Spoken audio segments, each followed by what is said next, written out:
96? No, it can't be. What do you think it is? I don't know. Podcast episode 96. 96. That means tomorrow's 97. 5/11, Thursday, May 2nd. 7. It'll be kind of... It's Gummy Bear, bro. Kind of weird. Is it even recording? Oh. Gummy Bear, Gummy Bear, Gummy Bear. What it's is hard Gummy to say Bear? that. You should it's not hard be to say eating that Gummy 3 Bears. times. You're in training. It's hard to say that 3 times. Gummy Bear, Gummy Bear. Yeah, it is hard to say it 3 times. This is Gummy Bear flavored non-stimulant pre-workout. You should taste it. There's no sugar in this. You should I don't taste want it. none of your potions and elixirs. Elixirs, I like it. Yeah, Potions and elixirs. None We of should your have like potions an old and elixirs. apothecary sign made that says potions and elixirs, like the Diagon Alley, like with a snake and some shit. It would be cool. A snake with some SOE wings. potions and elixirs. A snake with some wings, and a frog's tongue snatching How about a fly from the air. How about we get with one of these companies and we have our SOE product line and it's potions and elixirs. We could just do we could totally do that. We could do that with somebody, or we could do our own. From the same people that make Yeah, you know what I'm saying? We'll just We'll just do one shit. We'll just do one run. Unicorn farts. Unicorn Because they have unicorn blood and unicorn tears. We'll do I see farts. protein and all kinds of shit with those flavors. We'll do unicorn farts. Whale queeze. Did you purchase your 1,000 trees yet? I have not. The auger works fucking awesome though. Holy shit, it's a game changer. Makes me want to we should just quit this and just drive around. Trees? Yeah, we'll just like Johnny Appleseed that shit. Yeah. Like just gangbusters up into people's yard and start planting trees. in hotel gardens and botanical gardens, we'll go in and just start planting fucking kudzu and shit everywhere. We should get a little potted. We should get a small pot that has kudzu in it, and maybe like 2 or 3. And when we go to Blade Show this year, give them out as reforestation. Plants. At the hotel in their little terrarium. Let's put kudzu in their shit. Like Bart Simpson when he brought back the cane toad. And you let it go in the fountain at the fucking airport. And as they take off, you see the frogs just like decimating the terrain. We'll do kudzu at the... I like that at Overland Expo, the guys with the pin scour. Mm-hmm. You know they're touchy-feely fucking hippies. Yeah, of course. Anti-gun, fucking no deodorant, furry toes. Yeah. Living in trees. That kind of shit. Yeah, don't eat meat. But they were giving away those trees. Uh-huh. Those trees are doing awesome? They're not doing... I mean, I don't want to say they're doing awesome. They were planted in the middle of winter. That's when you're supposed to plant them, though. They should pop pretty soon. They look exactly the same as when they were in the... I mean, they're nice and... They're not an inch larger, but they're nice and green. They're not dry at all. They're just... So the same company we just bought these from, they'll do individual tubes like that. So, like, if we wanted to give them away to our customers, like, here's a SOE tree for your yard or whatever, right? not really us, but you can, that first set that we got from Arbor Day that were in the back, I'm like, these fuckers are dead. I'm gonna mow over them or whatever. We planted trees right next to them. So I'm like, okay, where did we mess up? Maybe we should have watered them, right? Because we didn't water them. I'm like, it's a forest. It's always damp back there. So the new ones, what we did different, I literally drilled a hole like 2 inches away from the other ones, 3 inches, whatever, and put new trees in. Just because the dead tree has the bigger orange 550 cord, so you can see it from a distance. When we started watering the new trees, the old trees sprang back to life, and all those like twigs. It literally looks like you just broke a branch off a dead fucking tree and stuck it in the ground. Dude, those have they're putting leaves out all up and down the fucking stalk. Well, that's good. Yeah, it's pretty cool. So, that's what after lunch, we just take the 4-wheelers and a bunch of 5-gallon buckets of water and Starbucks cups and just fucking drop water on them. They're doing good. Another great podcast. It would be cool if you or Amanda went on an adventure drive with Rob Ferretti and vlog about it. Check out his YouTube channel or website. I'll have to. I know Guy Ferretti. I don't know who Rob Ferretti is. Ferretti and an SOE adventure drive would make for some badass videos. Adam K. They would fit right in. It might bring in some business also. Tim Jones says, does 503 refer to one hem, one needle, one looper thread for blind hemming and serging hems on a t-shirt over edge? You know what I like about this? Yeah, like they're saying shit that I don't even know what I don't even know what that means, but you reach down deep, bro. Yeah, you reach down deep into the... Here, I'm going to keep this because I want to know. I want to look up that Ferretti thing. The people are reaching deep down into their knowledge base, and they're like, some dude posted a picture of a 35 Remington and tagged me in it. He's like, here it is. I'm like, yep, it looks like a rifle with some wood on it. With some wood. John and Skully, 35 Remington is similar to a 30-30. I have my dad's 35 Sears and Roebuck Model 84A, rebranding Marlin 336 and 1964. Still working and looking good. The first real rifle I ever shot. No, Skully, it's not for sale. That's fucking cool, man. First rifle I ever shot was an HK-93. Yeah, I would say that's very cool. That is very cool. Especially, I'm weird. I just like all the things that aren't relative anymore. Meaning Sears and Roebuck. It's just fucking awesome that you could order a rifle from Sears and Roebuck back then. That's what when I go crazy, I'm going to collect Sears and Roebuck catalogs. That's what I'm going to... Just Sears and Roebuck catalogs? Do you remember getting them as a kid? Yeah, they were fucking awesome. They're like 10 inches thick, right? And you'd go through and circle all the shit you want and make lists. You'd never be able to get. Man, I haven't seen a Sears and Roebuck catalog in 30 years, probably. It'd be interesting if you could even find any. There gotta be. There are all those grandmas and shit. Although they're using them for toilet paper. It's one of those things, that they say that the best thing to collect, the very best thing to collect is anything made out of paper. Because paper products are the first thing people throw away. That's true. I buy some weird papers. That's for sure. To find something that's over 100 years old. Yeah.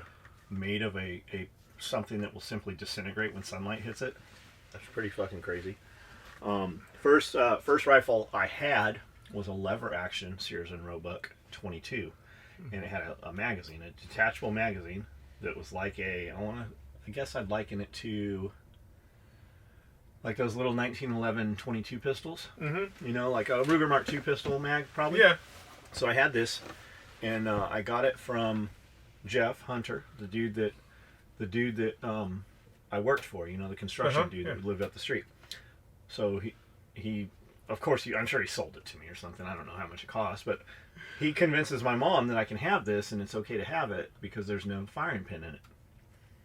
So what do? I've got a finishing nail and cut the little piece off of there, and I put it in there, and that fucking thing would shoot. But every round, you'd have to find the nail that fell out or put another nail in there. When you'd work that bolt, it would come out of the fucking block right there. But it worked well. There's no firing pin in it. There was not. It was sheared off or whatever because from firing the rim fire, it finally broke it or whatever. Yeah. But with that headless nail in there, it fired. You had to cut it. You had to cut it down to. Aircraft fuel cells condensate just like a glass of cold beer. Locking the GoPros onto Chef while he goes shopping. Thought I was going to piss myself laughing. Do you guys think a well-running and maintained multi-fuel capable vehicle like a 2.5-ton or Humvee is a bigger benefit in a shit-hit-the-fan scenario than a modern diesel or gas truck? I'll answer first, and I'm sure Jeff will have a lot more thought on it. But I would say yes because it will run on multiple things. However, it will not run on gasoline, right? It will do gasoline. Conversion, yeah. But a conversion. Yeah. But you're not going to just have that diesel running that you can put JP8 in or fucking kerosene or dirty diesel. You're not going to pour fucking gas in that motherfucker without a bunch of fucking oil. It's the same thing. It's the same thing with all of them. Multi-fuel is multi-fuel if you know what you're doing. If you don't know what you're doing, you can actually really quickly fuck that thing up. I like that you're thinking that you're automatically going to go and revert. But me personally, I'm gonna drive a fucking Toyota truck with brand new seat heaters and fucking air conditioning, because while you guys are out there stinking and smelling and shit, I'll be in your convoy somewhere with my windows up and my AC on. Yeah, I mean, I say, you know, in those... Dude, let me say this. You probably haven't ever driven in one of those fucking vehicles.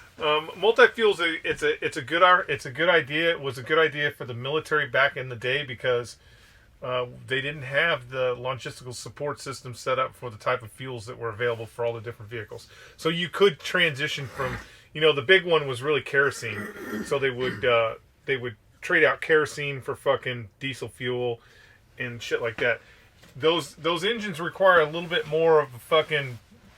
While I know they're military engines, so they're dumbed down, they require a little more G2 to fucking run through them. What's G2? A little more information up top. You're just not fucking... Like we said just a second ago, you're just not taking fucking gasoline and pouring it in there. You're just not taking motor oil and pouring it in there. Now, in me saying that, if you're talking about diesel...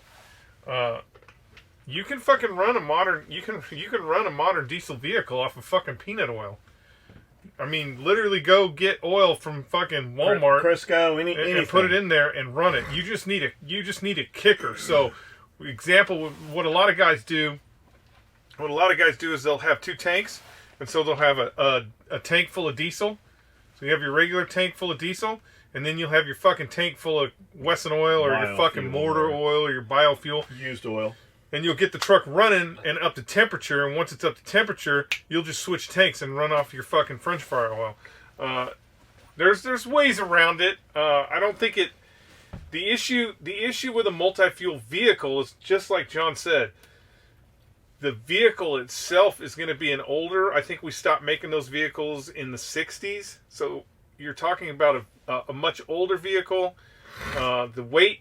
The load carrying capacity of those older vehicles is nowhere near to the fucking, you know, you can get a 7-ton now. So you can get a 7-ton.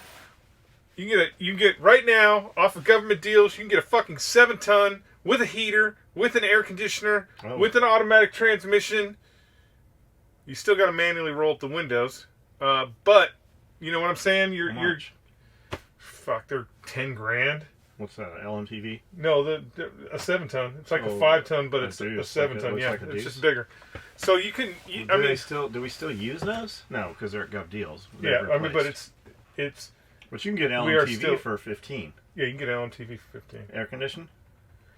Yeah, some of them will be air conditioned. Fuck, who cares? You can drive underwater with it. Yeah, you can drive. You definitely can. All those military vehicles you drive underwater. So, I mean, it's a nice thought to have a multi-fuel engine.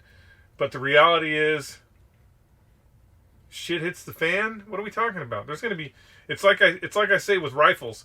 This is the United States of America. There are going to be fucking guns everywhere.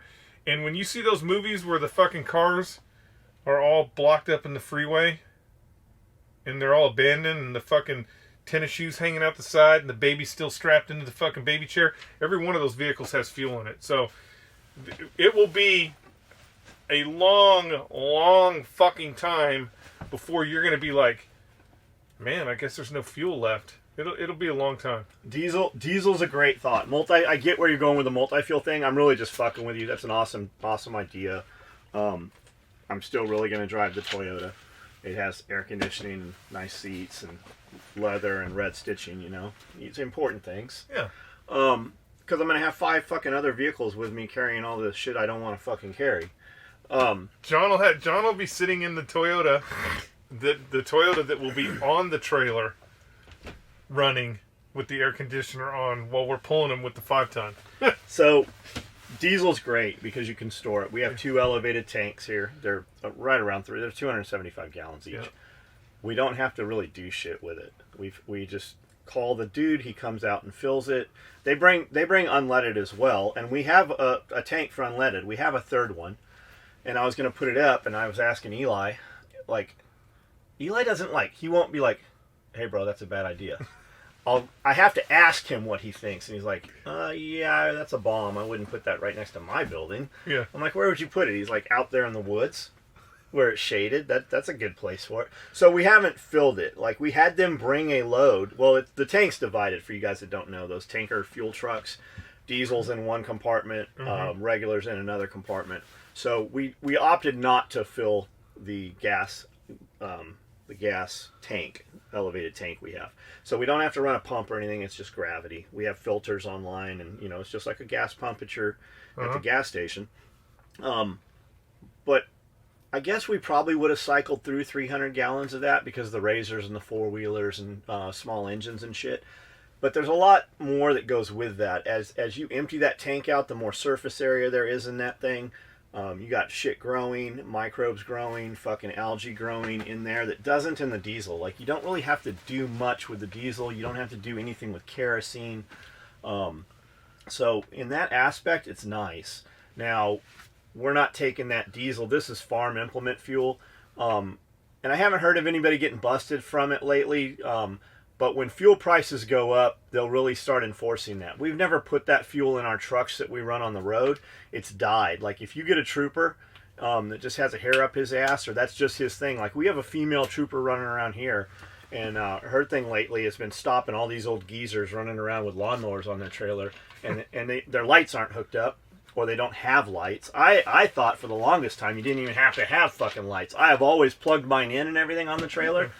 But she's enforcing that, and she's writing dudes, these old guys, 60, 70 years old, she's writing these motherfuckers tickets for not having their lawnmowers fucking tied down on the trailer. And they're losing their shit over it. So if you catch a trooper on a bad day, or that's his thing, and he wants to fucking call out and have your truck inspected, you would be, I mean, literally fucked. Run the fines and enforcement on that. It's just not worth it. But like, we run, equipment. We've got tractors and skid steers and front end loaders and shit. So it's good. And then in an emergency, obviously, all rules are off and it's out the fucking window. Now, with the diesel on site, we should probably have some kind of generators that run on it. I've got some heaters that run on it, like blast heaters for garages, construction stuff. Those still take power to run, though. But really, with the amount of diesel we store, we probably should have some generators that run on diesel, and I don't. All the generators we have are unleaded fuel. Good thinking, though, man. At least you're thinking about it. If everybody wants a big truck like that, I did too. Right up to the point where we had one here. Our buddy Jack owns a big 5-ton dump truck. Fucking awesome truck. Cody's a little kid. Well, not that little, I guess. It was 4 years ago. He's driving this thing, and we're loading it up, right? And Jack brings some equipment over. I mean, like, some fucking huge equipment. Yeah. Like 325 fucking excavators and shit.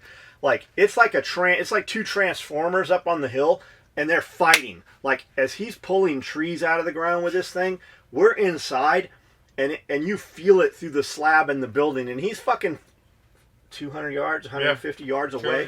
It literally is like when you're in that Dolby surround sound and the Transformers movie, and it's like you feel that through your body. That's how big this equipment is.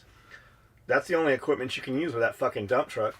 All the tractors we have here, anything we've ever, high enough, we couldn't do shit with it. So if you got a big truck, you got to have big equipment to match it. The other thing to think with those trucks,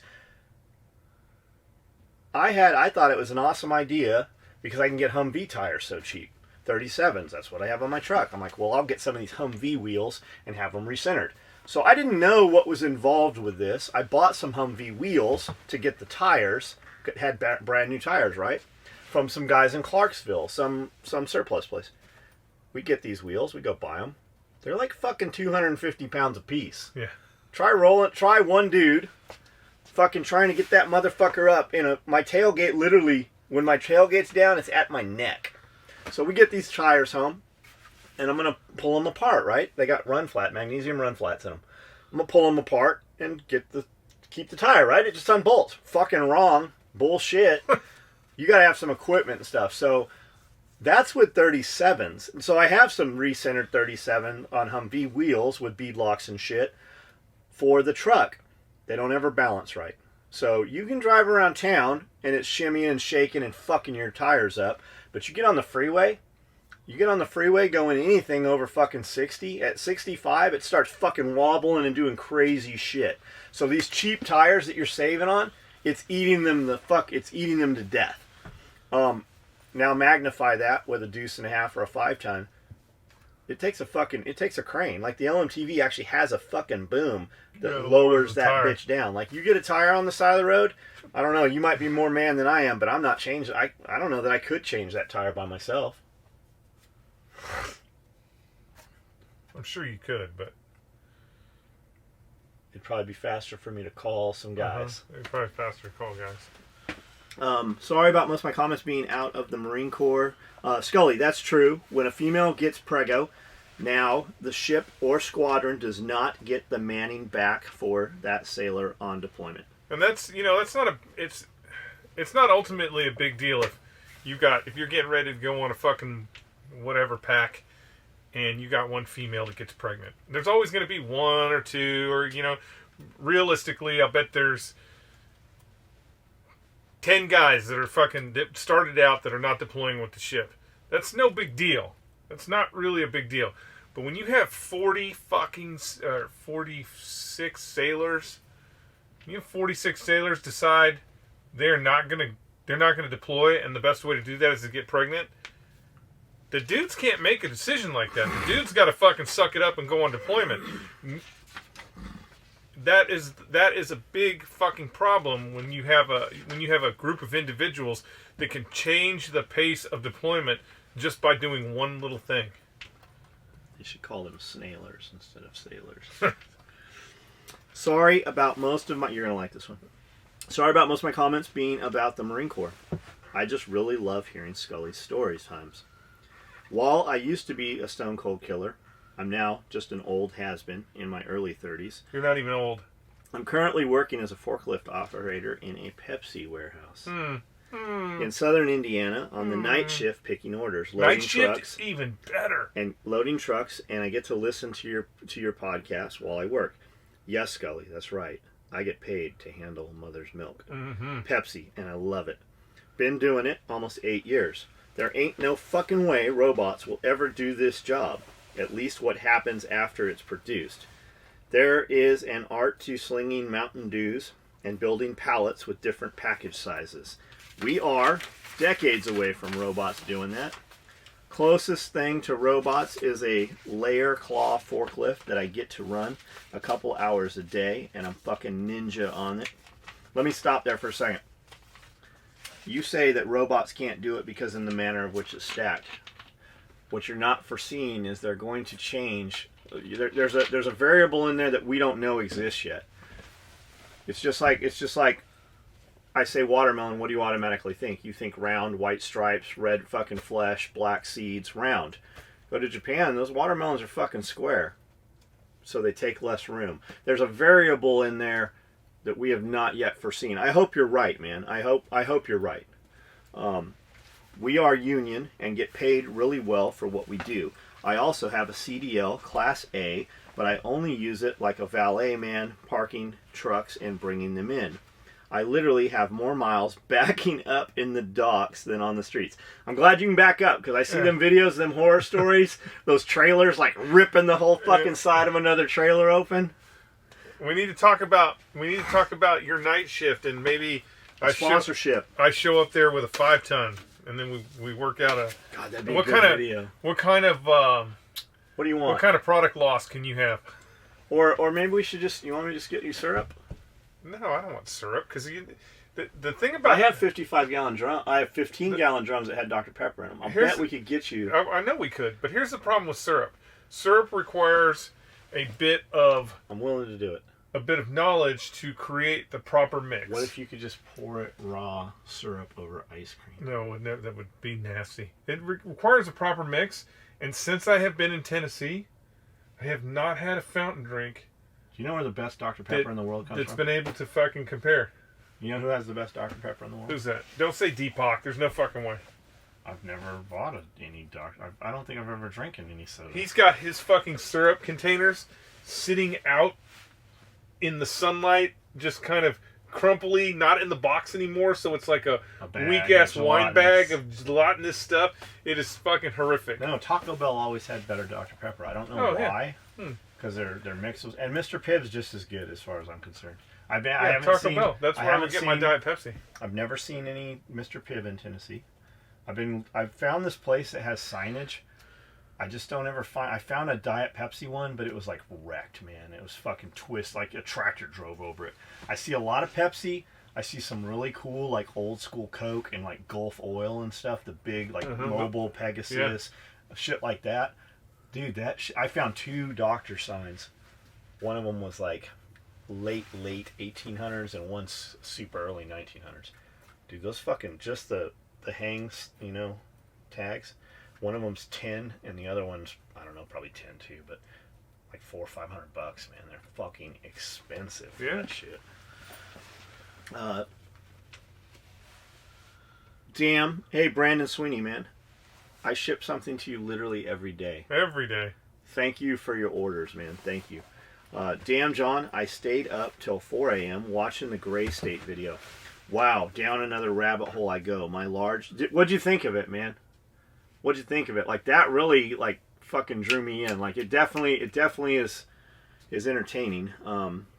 Wow, down another rabbit hole. My large tool bag is taking a beating on the road, but looks brand new. Just an FYI for those listening, the low-profile EDC belt is the shit. I have one on right now, Brandon. I have a 1.5 Cobra belt also, but for appendix carry, the EDC low profile is the best on the market. Thanks for everything you guys do. So the 1.5 Cobra belt is the least forgiving belt we make. It has the least amount of adjustment. It has the shortest tail. But if you're kind of like just gunfighting, just range shit, it's low profile. I really don't know why fucking guys will buy that fucking belt after I tell them that. I mean, this overlaps a little in the front, but they're not putting any shit there anyways. I do not like that belt. I cannot wear that belt. Because you can't do this. Is it this? No, it's just I just can't wear because first off, for me it seems like the overlap is too long. So when I'm wearing that belt, it's always like this. Okay, so all you gotta do, and that's what I told you, all you gotta do, tighten it another inch. That takes care. Or I just move it literally a quarter inch, half inch, and it's both. I'm a 1.5 guy. This is all you have to do with this. That's a 1.75 or 1.75. All you have to do is do this. Boop. Yep. That's it. Boop. Boop. If it's a little too loose, oh look at this. Jeff's got a 1.75 Cobra belt on. The 1.5 is like that, but the tail is super short. So that we originally did that. So all the guys with the plastic slide-on holsters, they couldn't. The tail wouldn't fucking stick. Yeah. So by making the tail shorter, it alleviated that problem. That's why it has the least amount of adjustment. Love and D says, I saw the Swiss Post used ecological cardboard, so probably recycled. Switzerland isn't part of the EU, but is part of Schengen. The chocolate was Dutch, German, and Swiss. When you get to Podcast 101, I will send another box. I'm not saying they are chemtrails, but they are chemtrails. Skully is obviously a chemtrail foob denier. Yes, I'm definitely a fucking denier. I think I remember when Gray State and the guys who wanted to make the movie, very shady indeed, that part about the sheds and people living in them and adding a floor was hilarious. So, Kamala Harris says she wants to make gun laws stricter via executive order should she become president. Is that bitch even? Is that even? She's not even in the running. I heard Joe Biden's like the front man. He's the most likely. Isn't he the one that was just fucking butt touching all the kids and shit? Yeah, Joe Biden likes to sniff hair, but that just makes him charming. Surely that's not possible. Thanks for entertaining and interesting podcast again. Well, the problem is you have President Trump running around saying he can do whatever the fuck he wants with executive orders. The difference is, as this goes to the Supreme Court, Trump's executive order on the wall is going to get fucking shot down. The Supreme Court's going to throw it out. Same thing they would do with Kamala Harris as president, executive order on guns. It would get fucking destroyed. It wouldn't last 15 minutes in the courts. President doesn't have that authority to affect the Constitution like that. That's the difference between the two, is one is actually in the Constitution, the other one is just the president trying to shimmy some money out of some department. Totally not even close. What up, guys? You were cracking me up with the Will Ferrell references, episode 92. And to add to the... Hold on. Oh! So bless you.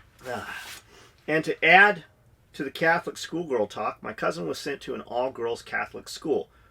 Was your cousin a boy? That'd be fucking awesome. I'm guessing not. Based on her... Oh, yeah, it's a girl. Based on her stories, I'd say 85% were crazy, kinky bitches.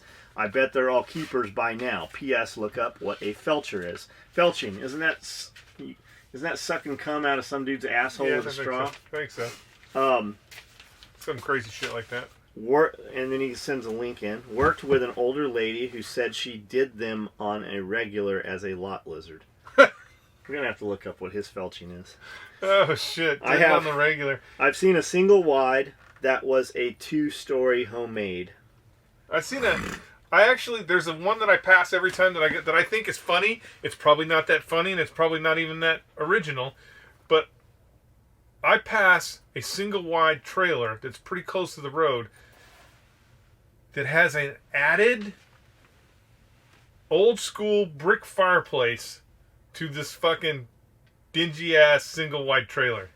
Which seems totally weird. It seems totally weird if you have one in your house, in your single wide trailer. Well, you got this travel trailer. You got this crackhead across the street in his travel trailer. Yeah, but he don't count. He's got a wood-burning stove.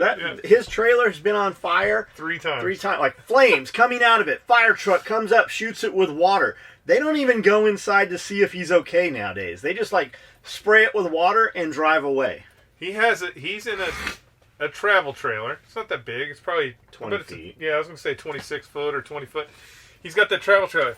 Somebody drove a full single wide trailer, whatever those are, 45, 50 feet, single wide trailer over there and parked it next to his travel trailer. That motherfucker went through there like a termite. Like, he went through that travel trailer like a termite. With a P-38. In 2 months. Like, you could gradually just see this thing coming apart to where he took everything off the front end of the trailer, the roof came down. And he just worked his way through this whole trailer. And anything that would burn, he burnt. Trailer disappeared. That dude is always over there with some shit on fire. And there is always a fucking burning toxic plastic smell. Yeah, it's like every fucking trash pit in Iraq. Awesome podcast, guys. Keep up the good work. Skully, how long do you think it'll be before all the cats come out of the bag on all the underhanded shenanigans that the left have been pulling so the public can see what's really going on? I don't think they need Your problem is that when they come out, those news channels that all the public's watching, they're not going to report that shit. And I honestly think that when we talk about the underhanded shenanigans and all that shit, I think they've already been reported. They're all out there for your consumption. It's just that there is a new paradigm, and the new paradigm is you can do whatever you want. You just have to inundate everybody with too much information. So if I keep throwing all this fucking information on top of you, that breadcrumb that's right in front of you, where you're going, holy shit, I can't believe Dianne Feinstein's driver was a Chinese spy for 20 years. We should kick her out of the Senate. But they pile so much more stuff on top of it that is just so much more egregious. You've already forgotten that happened. It's the same thing with Hillary Clinton. She had a Chinese fucking spy working for her. For a really bad sunburn, try white vinegar. Pour white vinegar on the burn. I don't know how it does it, but it draws the heat right. It's called, isn't that distillation or it's evaporation? Yeah, evaporation. The only drawback is nobody wants to be within 10 feet of you. Thanks for the podcast. I've been wearing my EDC belt every day for 6 years. By far, my favorite SOE gear is my micro rig in Max 4 camo. My next purchase will be a day bag. I just have to figure out what color. Mike Sykes, you want a Max 4 HD camo one? Send me an email. We'll do a short run of those. Do we have any Max 4 left? Oh, I don't know. I can get it. Oh, can you? Yeah. John, since you've seemed knowledgeable on the subject, have you ever considered starting a business dealing in nylon and Velcro? I think we're in a business. Like what? Are we talking about like a side hustle? A peddler. Where you're on the street? A monger. Where you're on the street selling pieces of Velcro and shit? Like Tyler. Yeah. Could be work. By the inch. Yeah. Little pieces of nylon. If you could be skilled in a melee weapon, which one would you pick? I don't know about a melee weapon, because I don't know. For me, I don't know about a melee weapon, because whenever you see a melee weapon being used in any movie, it's not. Why wouldn't I just use a gun? Yeah, but it's not like anybody's really doing any skill. It's not like there's not like any skill going on. It's just smashing people with really heavy shit. I would like to know how to, and it's only because of the Patriot, how to fucking fight well with a tomahawk. Just because of the Patriot. Okay. Because of that scene. You better learn how to build a chair, too. John, you talk about how people still comment on your videos from years ago. I was just watching Coupon Code Greg days ago and saw that someone commented on a video about how you run your business and you put them in their place. Your blast videos stay funny and your replies to the haters in the comments is also funny. You know, I wish they would tell us when people commented. I can go to notifications on there and see people commented on the last couple of videos. And then out of the blue, I'll get a notification that somebody commented on a video from 5 years ago. But not all the time. I don't know what triggers it, why I don't. Because we'll interact with people if we see them commenting on there.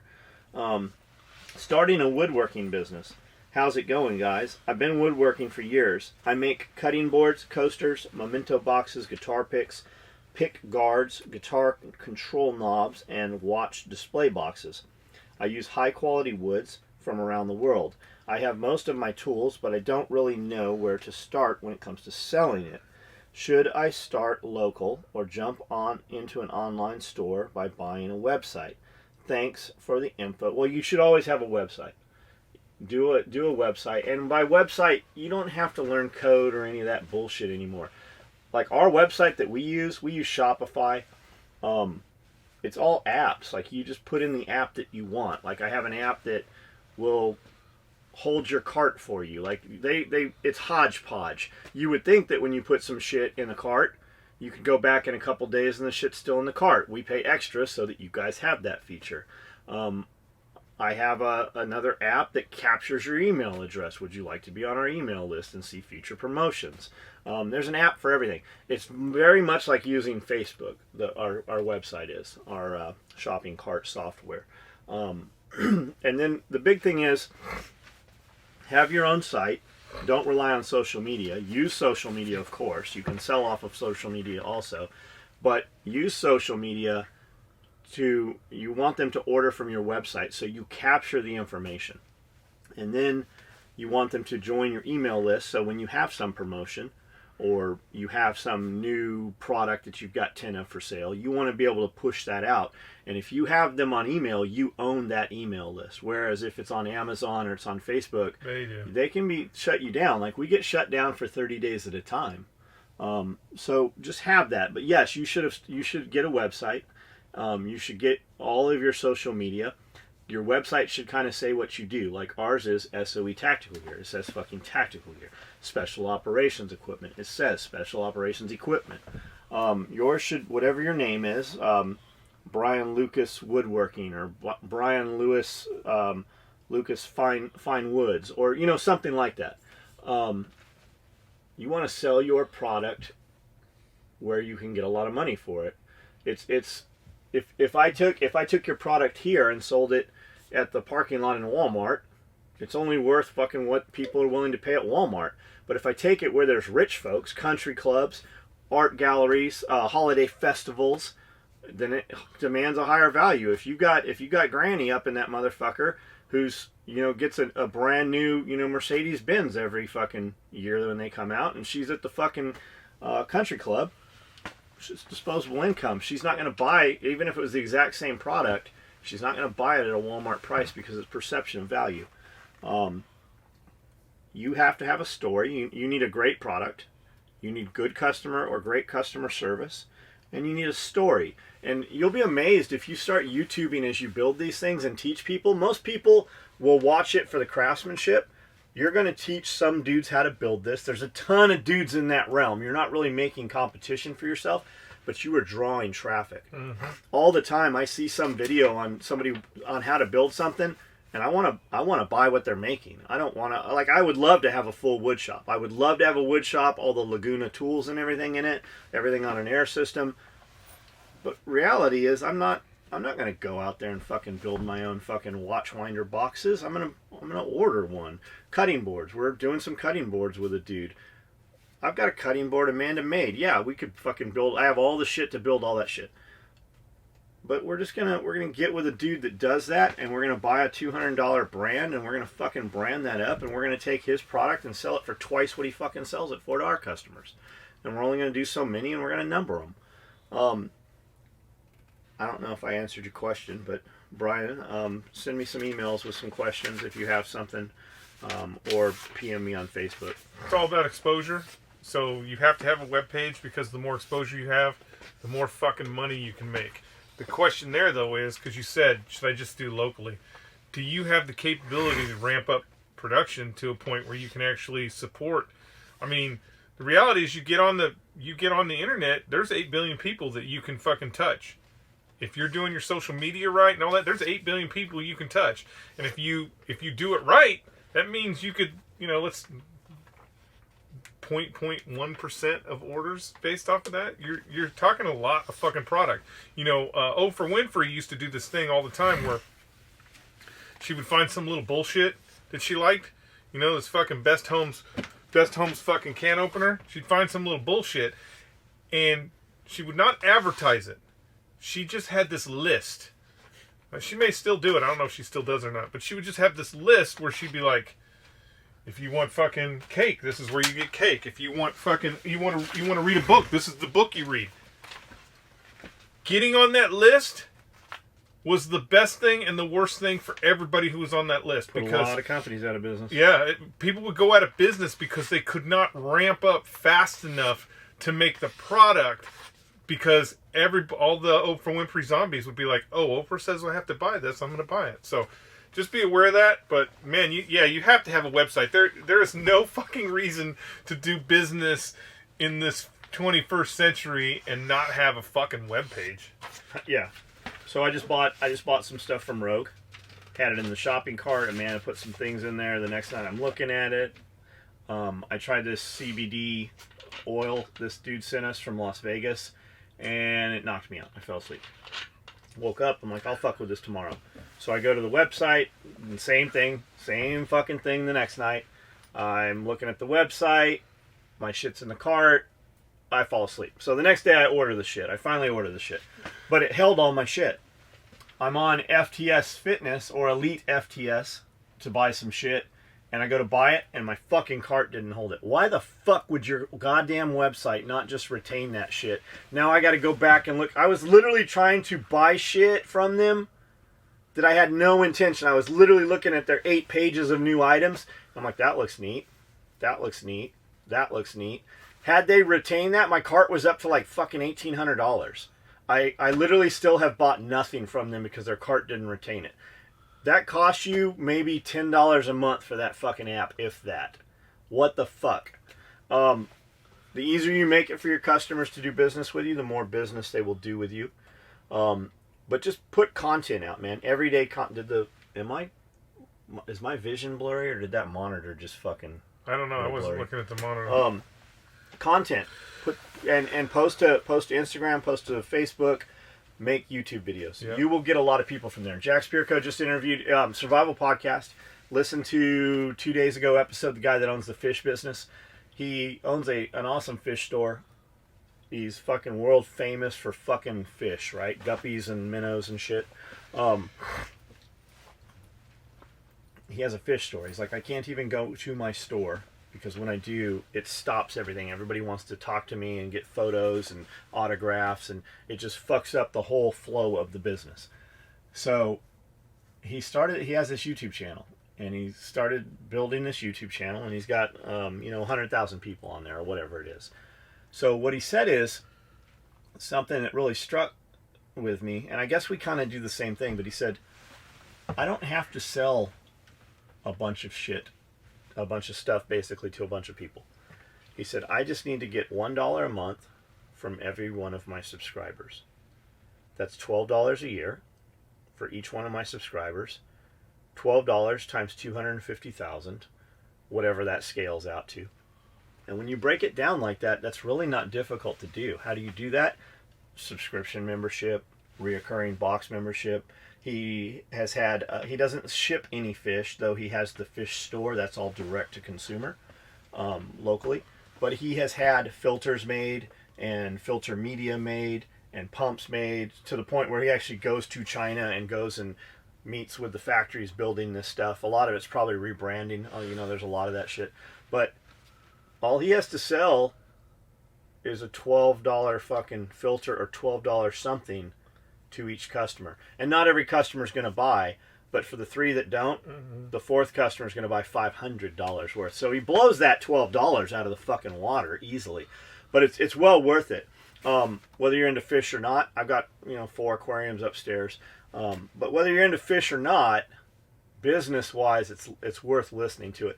And he kind of said something that stuck with me too. He said, just customer service. He goes, we have policies and shipping policies and terms in place, and we default to that. But he goes, really, at the end of the day, I just look at it when I have a customer that has a problem. And you get an asshole customer, sometimes the customer's fucking wrong. But when you have a customer that has a problem, I say, how would I feel about this? And usually we just take care of it, even though it doesn't meet our policy. We will fucking handle it. And that's kind of like, if we're wrong, we're going to fucking take care of it. If I ship you the wrong shit, we're going to handle it. So just listen to it. If you have a business, even think you want a business, definitely listen to that episode. Veggie lasagna is the best MRE ever, Skully. I can't even type that with a straight face. Chili mac with the jalapeno cheese squeeze on top of the wheat bread is fantastic. I think the veggie meals are inside the MRE packages strictly so you can weed out the weak Marines. If you see them going for those meals, it's best to segregate them. Don't let them mingle with the rest of the meat eaters. The vast majority of people don't know how to use basic yard equipment already. It's already happened. John, I know y'all don't make plate carriers, but what reason other than price is there that you don't make them? Oh, the real answer? We don't fucking have to make them. That's the no bullshit answer. Labor intensive. If we came out with an armor carrier, it would be fucking $750. What did you? The scalable ones we have. No, the plate carrier. Was it Money Print or was it Gucci? Louis Vuitton. Louis Vuitton for 50 cents. What did those? Harrelson. Oh, you just give it to him? You did. Something was yeah. We did armor carriers. If you go back and look at our early Facebook pages, pictures back in San Diego, we were doing scalable armor carriers before anybody fucking termed the phrase scalable armor carrier. We had just a hard plate carrier with a cummerbund, and we had soft level inserts. We had soft carriers that hard plates went inside that had insert sleeves, and then we had chicken plates, just hard carrier with removable cummerbund with mag slots and all that shit. And then we had soft that velcroed to the inside, so you could put them on. It was sandwiched between your body. We did all that shit for the SEALs. We are so busy building what we build. Yeah, it's not even worth it. We just it's just completely different from what we make. When we make a backpack or a 6x6 zippered utility pocket or any pouch, tool bag, anything with a zipper, it's really the exact same fucking thing. We just changed the dimensions and put some different shit on the outside of it or on the inside, sleeve pocket for, rigid insert for the base, whatever it is. The armor carries something completely different. None of our girls have seen it, and we can't build enough fucking just tool bags on a daily basis right now. We didn't run tool bags for probably 3 or 4 weeks, and I've got a stack of fucking emails, literally like this fucking big, for tool bag, of dudes asking, hey, are you going to run this tool bag? Will you run this tool bag? We ran tool bags Monday, Tuesday, and Wednesday, and every one of them is fucking gone. We've got Marpad out there on the table right now. Which you should not buy. We'll put that up. You're not ready for it. I know John wants you to buy it, but you are not ready for Marpat, not in that kind of quantity. Is Skully and John, we also cloud seed after the Depression for the Dust Bowl. Problem in South and Midwest, soil damage and over farming, I believe, is what caused the of course. Yeah, it was over farming. It was really what did it. It's like this. Somebody was just telling me they had cut for hay, or like not long after we moved here. Somebody was telling me they had cut for hay, and a company came in and cut the field. And if you cut it at leave 3 inches, it will continue to grow. But if you cut it a little lower, you can harvest more hay. But it literally scalped and killed the field, so they had to go through and reseed it, and they didn't get shit. They didn't get that double cut or that triple cut for the year, and that's what was up. And then chemicals coming into, oil-based chemicals and fertilizers coming in, just destroyed shit. They say right now fields that are Roundup ready, Monsanto fields, glyphosate, they've genetically modified and they've changed the genes in these plants so that you can come in and spray a field for Roundup and it'll kill everything in the field, and immediately plant soybeans, and now they have Roundup ready corn. I know somebody's going to go, not corn. Yes, fucking corn. So they can plant. But what the problem is, we don't know long term what's happening. There's a lot of research coming out saying that it is fucking killing people now 20 years after they've been digesting this shit on a regular basis. It's not just that it's in the soil. As the plant is growing, 2 and 3 times before harvest, they're coming through with the spray rigs and spraying the plants actively while they're growing. So now as they harvest, those beans are they're covered in that shit. It's in there and they're absorbing it and it's getting passed to you. So they say that it takes 7 years for that shit to be out of the soil until something will actually grow on a reliable basis there. So like if you bought some farmland that was fucking cropped like that and you wanted to grow like just a market garden, you wanted to just do a garden right there, your shit ain't gonna grow there. You're gonna have to fucking raise the bed, bring in fucking new topsoil, new potting soil, new fucking mix, whatever it is. You're not gonna be able to grow in that shit. There are ways to leach that out. There are ways to bring that back to life, but it takes some doing for sure. I mean, we've done it out here. We didn't have any soil, and we made soil. In the 30s, they weren't in the 20s and the 30s during the Dust Bowl. They weren't cloud seeding. Those were actually hucksters. They were people that would drive around the country, and they would go to small towns and convince a bunch of farmers to give them money so they could fucking seed the clouds, and then they would fucking shoot a big firework up into the sky that make a nice big explosion. And they'd be like, "All right, it's going to rain next week," and then they would drive away with everybody's money. For cloud seeding to work, you actually have to have water in the cloud. So, I mean, it just forces the cloud to release the water when they cloud seed. That's why, like, it was really successful in Vietnam, because the clouds already had the water in it, but when they cloud seeded it, it forced all the water out of the clouds. So that's kind of what they're really doing, is just trying to force the water to leave the cloud when they want it to leave, versus, letting the cloud decide when it's going to do it. Back in the 20s, they weren't doing that. They were really just stealing people's money. So Vietnam is a rainforest. That's why that worked so well. There was no forestation. There was no moisture on the ground, so that it wasn't raining. It's perpetual motion. When you plant a big, huge forest, when your trees get big and you've got a lot of understory and everything there, those make their own weather. Cody and I were just out watering. We've just put almost 150 at this point now, saplings and seedlings down on the ground. So we're going through on 4-wheelers with 4 5-gallon buckets of water in Starbucks cups, and we're just dumping water on them every couple days. Just give them a little head start. As we're coming through the main stretch of the track back here, it's all big trees, huge trees. You look up and you can't see the tops of the trees through the trees. And Cody goes, "Is it just me, or am I getting raindrops on me?" I go, "No, I feel it. It's fucking raining in there. It's dropping dew down and humidity and moisture. It's literally raining under the story of the trees. But when you step 15 feet out of the woods, it's totally sunny and the sun's beating down and there's not a fucking cloud in the sky." When you have you can fix a lot of shit, but they're not fixing any of the shit. It's continuing to get worse. Like the kill-off coming out of the river basins in California and the Mississippi River Basin and all that shit, they can fix that shit. Look up, if you have any interest in it, if any of you guys that keep saying you're buying land, man, look up permaculture. Before you make any changes to your property, before you plant anything, just look up permaculture. We've been on this property for about 4 years now. We've made major fucking changes. Yeah. We've rerouted flows of water, all kinds of shit. I'm still going to have a dude come here now and do a site survey. Spirko talks about him all the time. I can't remember. Nick Ferguson. I'm going to have Nick Ferguson come by, pay him whatever he fucking wants, be on site for a couple days, and make some reservation. I know he's going to tell me, you guys are fucking retarded. You shouldn't have put that pond there. The pond should be down there. He's going to tell me you shouldn't have planted any of these fucking trees. I know he's going to fucking undo everything I did, but we're going to hear him out and make him work around what we've already done. So just have somebody come out and do a site survey on your place. And Nick Ferguson, he can actually do it off Google Maps. Like, he can consult with you over, like, fucking, what's that iChat thing? I don't know. iVideo or iMove, whatever. Anyways, he can do it over the internet for you.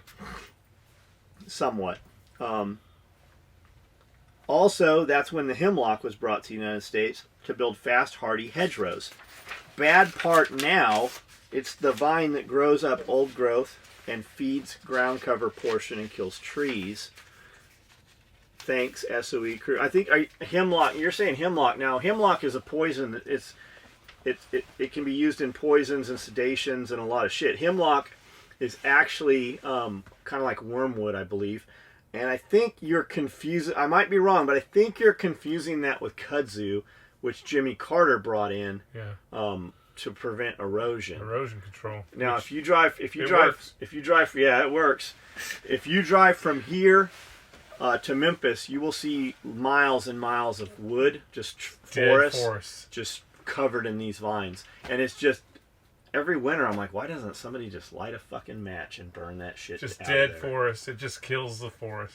Sounds like SOE's never been to Eastern Kentucky. John, is there any piece of gear that you wish you would have thought of or built first before someone else? If there even is something that another company builds that you don't. Love the podcast. Love my EDC belt. Thanks for all the American-made badassery. Tony Smith, nothing comes to mind.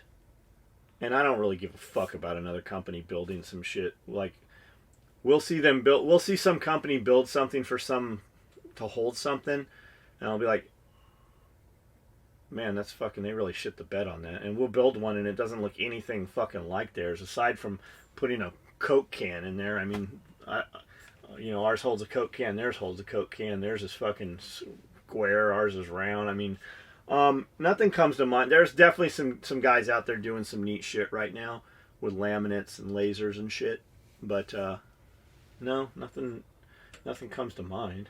Well, the problem is the perceived time. You got to remember that when John started doing this shit, there were very few other companies out there doing this shit. Eagle, Blackhawk, London Bridge, and a bunch of companies you've never heard of. Like, even London Bridge was brand new. Blackhawk wasn't very old. No.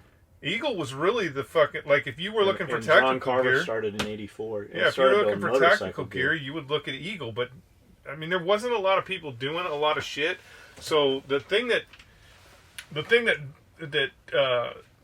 brought a lot of SEAL guys to John's house and brought me to his booth was he was doing stuff that nobody else was doing as far as how fucking how hardcore the gear was, meaning, you couldn't fucking destroy it, because that was a big problem in the Marine Corps. Is we were using, when I joined the Marine Corps, we were still using deuce gear from Vietnam, and just that stupid LBV with those 6 slanted mags and 2 frags. Yeah, I mean, just stupid shit that we were using that just was not strong enough for the type of missions we were running at that time period. So there just wasn't anybody else. Like, I don't even think. So that would have been 93, 92. I don't even think I even knew of Blackhawk at that time period. Mm-hmm. So they're just, when you say, is there a piece of gear that you wish you would have built? Fuck, there's just not. Well, I think I know the piece of gear that John wished he would have built. I know it, but it's not a piece of gear. It's an attachment system. The malice clip. Molly, if he would have invented Molly. That bullshit's a fad. That's not going to last. That shit's not going to last. I remember him saying that all the time. That's some bullshit. That's not going to last. Molly, fuck that shit. But those guys are fucking millionaires, because the whole point of The whole point of Molly was for you to lose equipment. So Natick has the patent of that, and Natick wanted dudes to pay royalties. It's a bunch of horse shit. There's a guy named Keith Idema Combat Systems, and there's a company out of Florida that actually built that shit. I had some gear some dev group guys had back in fucking 1990, before anybody knew what the fuck Molly gear was. Molly really hit the scene, and it wasn't even issued. They didn't start issuing it. There was just like, you'd see some tricklings of it in 2000, 2001. That attachment system, they had some shit that was soft. It didn't have a sewn in, didn't have a snap. It was a longer piece of webbing that was sewn over and had a piece of plastic inside it, and then a webbing loop they had made a loop with. And it came down and then back up and around and weaved through. A little different than now. The PALs, the webbing on there was the same though. I still have those canteen covers, and those were made in 1991. Yeah. So all the shit you see and you think is out there, and you think you know the company that did it first, that's never the fucking even us. A lot of times we will make some shit and then see some shit some other company has. We're like, that motherfucker copied us, and we'll be looking and like, no, like we just fucking kind of came up with something the same similar, yeah. same solution, different execution. John, we all know some people are dedicated to the podcast but can't really afford your all's gear and products. Have you ever thought about starting a Patreon vacuum? And everyone who donates, let's say $2, has the chance to receive whatever products that can be purchased with a total accumulated every month. Everyone can afford $2. This is exactly what we were just talking about with the fish guy. Everyone can afford a $2 a month for a chance to receive a micro rig, subgun, sling, etc. Whatever the accumulated money would have been able to purchase. Just a thought. You could even make a post about it on Facebook, then have everyone share it. I don't know, but it would be great if you could track who watches every podcast and make that a requirement to be involved in the Patreon giveaway. It actually creates a shitload more money for us.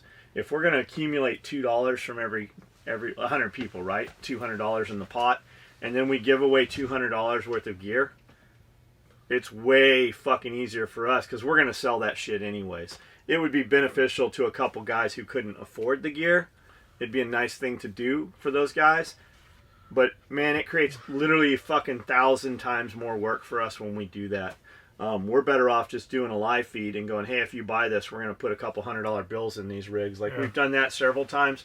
We'll have 50 micro rigs on the wall, turn a live feed on. Anybody buys this right now, and on the live feed, we'll put a $100 bill in a couple of them. We'll put some $50 bills and some 20s. I think we accumulated $1,000 last time when we did that. I put $1,000 of cash in random rigs. And then we had orders came through, and then the next day we boxed them all up. And it's easier to do the stuff like that than, because we have to go through, like, we got to data mine it. And what you see is not what I see. And what Amanda sees when she looks on her computer, it's jumbled up. And then you got to, like, even on YouTube, I have to put most recent comments, and I see them. And then when I put newest comments, there's comments that I don't see under the other one. So it's very cumbersome to do that. Good idea, though. John, have you used or bought any of the solar rechargeable battery packs? I have a shitload of Goal Zero shit. The batteries are all dead in it because we never fucking use that shit. I have all of it. They're very well marketed. It's very well. The packaging is nice. It's very convenient. Anybody buying Goal Zero, you can literally for a quarter of the price get twice as much storage. You know, if you just do it yourself. But it's marketed well. You know. Doing anything special for 100? We don't know. No, probably not.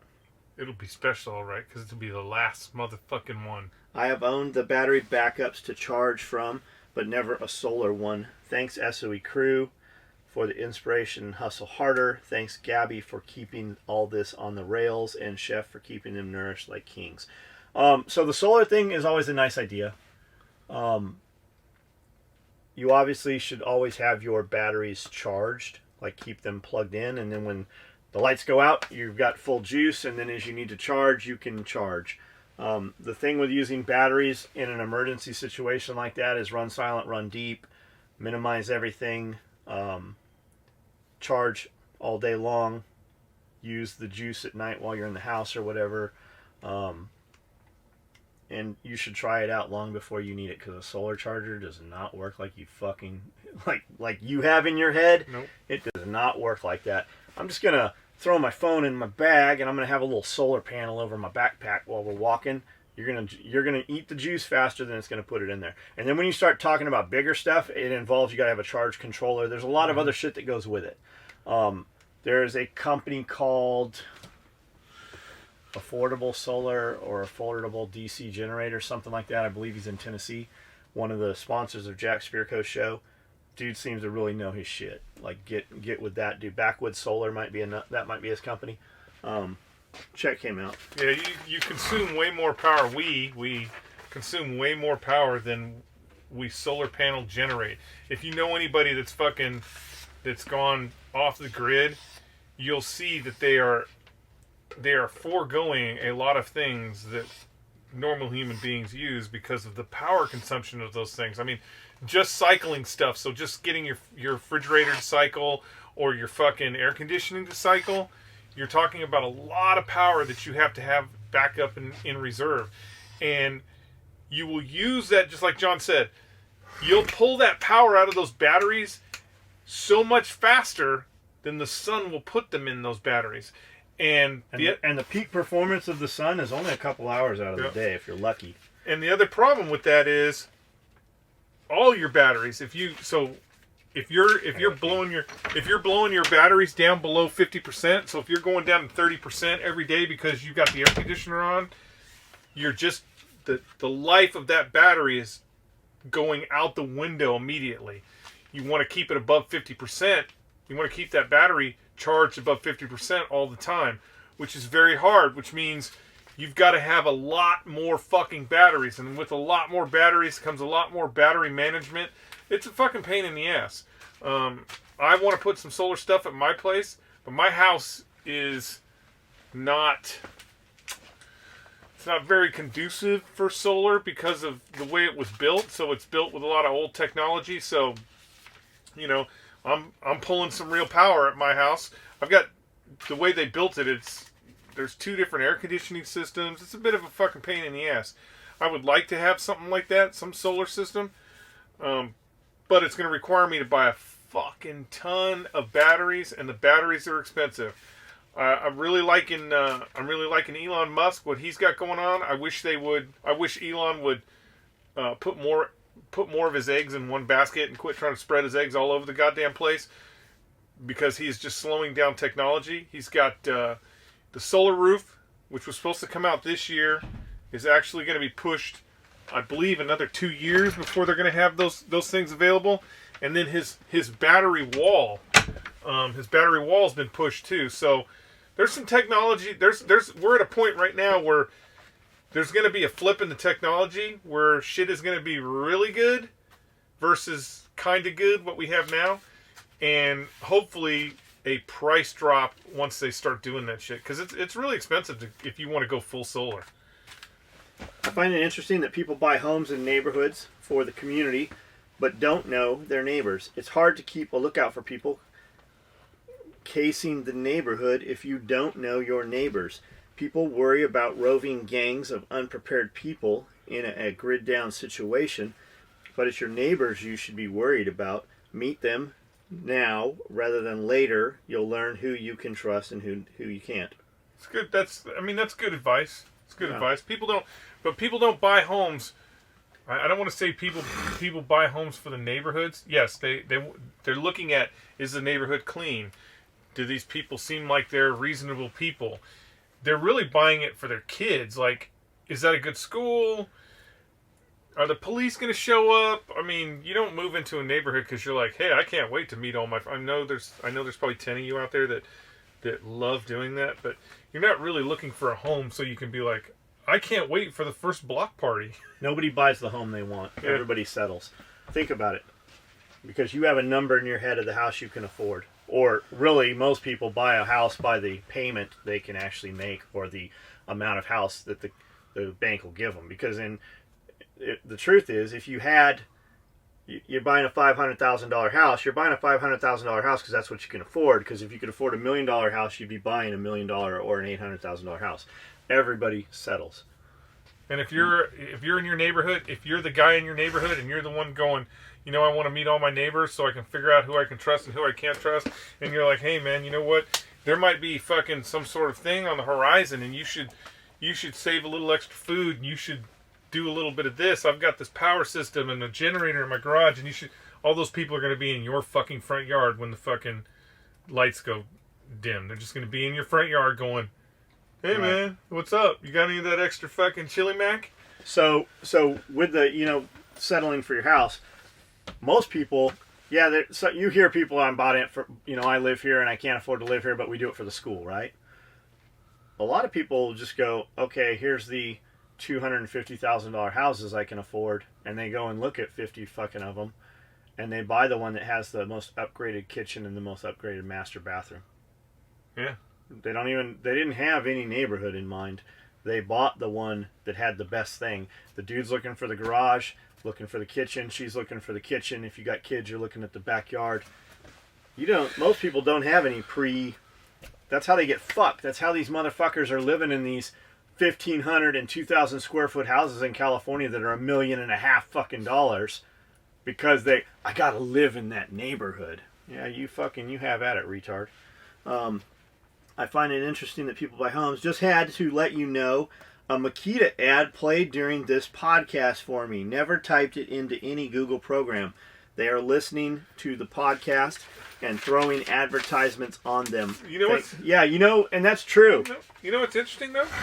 So a bunch of people have commented like that. Yeah. It's always Makita. It's never DeWalt. So Makita is listening because I keep seeing Makita ads too. Somebody told me about this vacuum and I looked it up. And now I can be on YouTube and I see it. I can be on fucking Facebook and I see the Amazon ad. I keep seeing this Makita vacuum. It's $1,400 fucking dollars. Is it 3 feet across? If it's 3 feet, if it's that big, I don't know. Maybe I'd pay $1,400, but I'll bet you it's not. But I will watch our video when Gabby uploads it, and the commercial I see is different than the commercial Gabby sees on the same video. $1,400. I wanted to drive around in the driveway and pull weeds. They have a lawnmower. It's $4,000. Husqvarna has a fucking, and they also have a remote control one. I've seen both of them doing edges and shit. They also, the new Roombas now, they pull up to the dock and actually empty their fucking trash. I've seen that commercial. What happened to me after a podcast? John was talking about Panamera and it's snowing. Next video on my autoplay on YouTube was a guy in Europe putting snow chains on a Panamera. They ain't listening. It's just coincidence. Yep. It's not. It's definitely not coincidence. They're listening.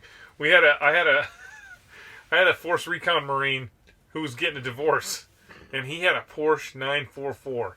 And in the divorce, him and his wife, I did not know this at the time, but they were fighting over who was going to get They weren't fighting over it. I think he'd been adjudicated, and the judge was like, you have to give the Porsche to her. So he pulls up to the RNS course. We're doing the long-range radio phase of this, and he pulls up to the RNS course in his 944, and there's a fucking rag hanging out of the gas cap, and they've got all their gear. This recon platoon's got all their gear stuffed in this fucking Porsche. I'm like, man, that guy really hates his car. He really hates his car. Well, we had to do this long-range comm thing where there was this dirt road. I got my four-wheel drive Nissan Pathfinder, I think it was at the time, and he's in this Porsche. And we're driving down this unimproved, this military road, and we're kind of fucking around, going faster and faster, and we get up to our spots, right? And we do our long-range comm, and I'm like, once it's over, I'm like, break down, Chris. We got to fucking beat those motherfuckers back to the barracks. And so we break everything down, throw it in my truck, and I'm hauling ass down this unimproved road. And he is way up on this hill on Camp Pendleton, over by the Taco Bell stock. He's way up on this fucking hill. And I so wish I had a camera or a video camera at this time, because it was the greatest thing I have ever seen anybody do. So his road goes around the hill and comes back this way. But that would have been too long. This dude goes off the front of this hill through the fucking weeds of Camp Pendleton, and it's just hauling ass down this hill with fucking weeds and shit flying all. It was fucking awesome. He actually beat us because he took the shortcut through the. It zigzags back and forth. They're like fire breaks on a cliff, though. It's like those roads, the death road in Peru. He just fucking goes right off the cliff into the weeds and fucking boom, makes this fucking trail. And then when we got back, I'm like, man, you're really hard on that car. He's like, I got to give it to my wife in the divorce. It had to be a turbo. I think all 944s. Yeah, I think it was. It was fucking awesome, though. Because I would not have done that in my truck. Fuck no. I wouldn't have done that on a fucking donkey. I can relate, Skully, to the comment on people listening to your podcast from other countries. When I played games on Xbox 360, I frequently, when I was younger, there was this one time where apparently we were playing online with a couple of people from Cuba. And from a man or person who calls him it's Bert and Ernie. It's Ernie. This is his picture. Fake information. Uh-oh, fake information. Here we go. I'm taking my nephews on a week-long camping trip in about a month. Old school camping with backpacks and tents, so not glamping. Do you have any suggestions for things to teach or show them besides fire making, fish cleaning, animal tracks? I want to get some man skills in those boys.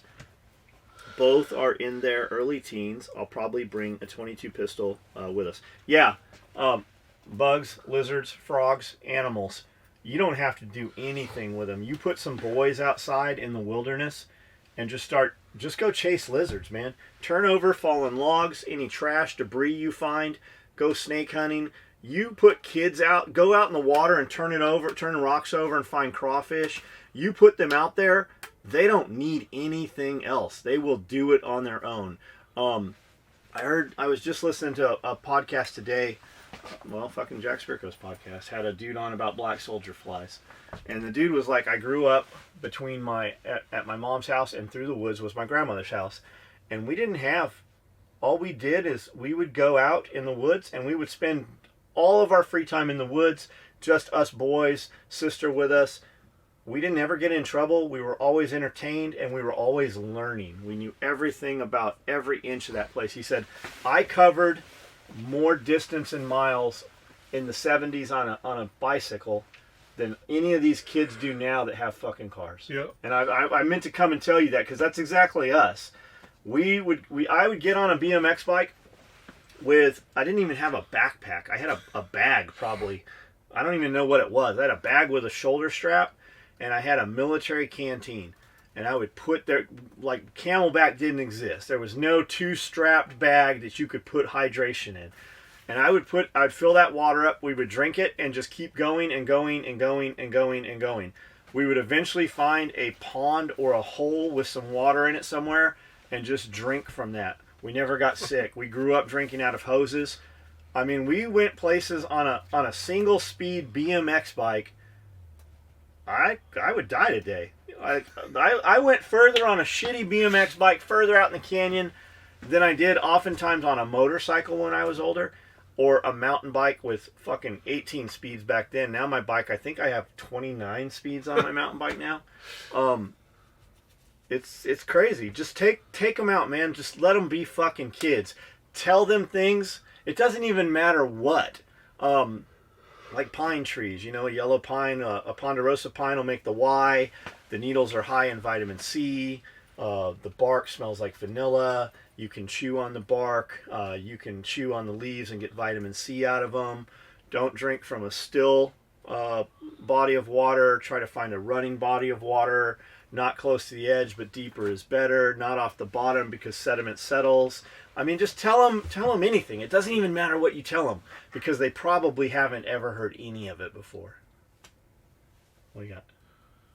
I think that's all good. I mean, that's a packed weekend. I mean, you could throw land nav in there depending on how old they are, but it doesn't have to be. You don't have to give them a map of compass and send them off into the woods. You can just do land nav where you're going and show them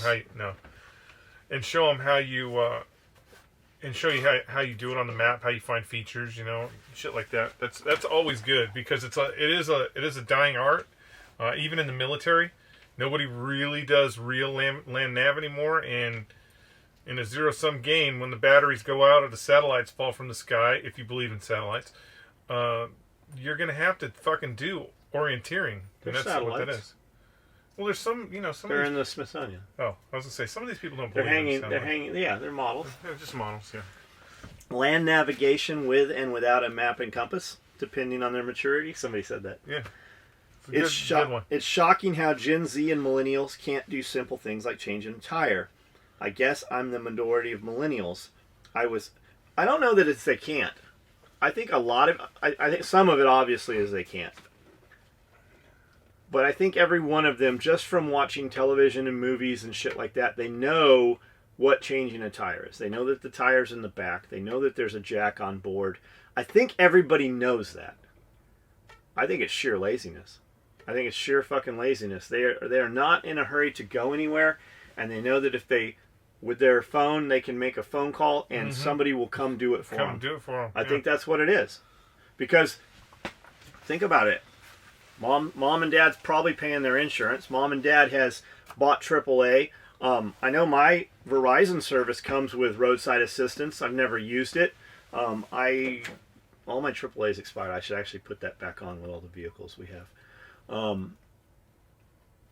I believe who do I have? Progressive Insurance or Geico? I don't know. One of my insurance comes with roadside assistance. I've got 4 or 5 methods of roadside assistance.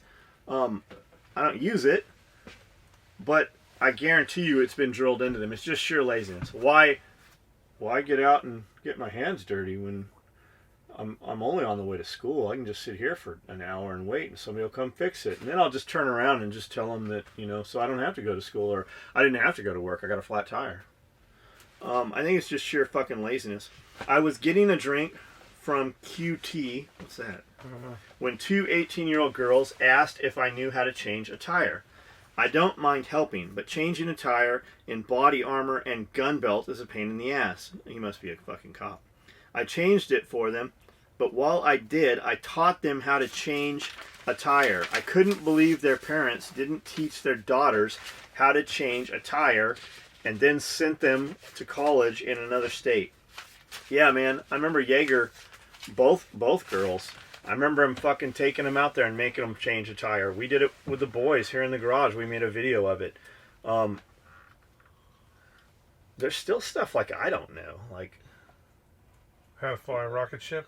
No, I've flown plenty of rocket ships, but I mean, there's just like shit that I don't. Nothing comes to mind, but I know that on a daily basis, there's some shit that.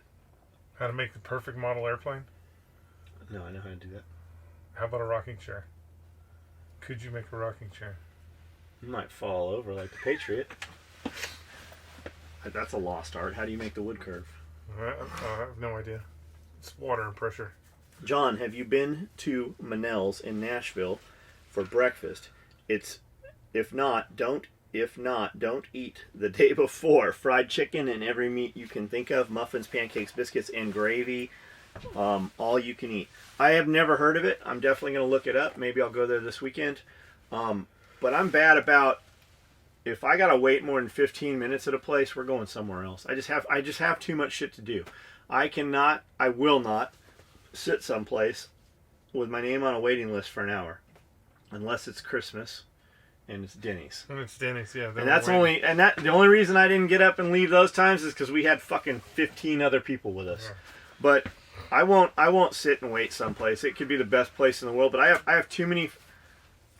I guess I have too many friends. I have too many people who are chefs. I have too many contacts at restaurants we frequent where they will get me in right away. And even if I went to the front desk and I'm told there's no fucking way you're getting in this restaurant, with a text message or a private message, that chick will be walking up and going, "Oh, I'm sorry, we have a table ready for you."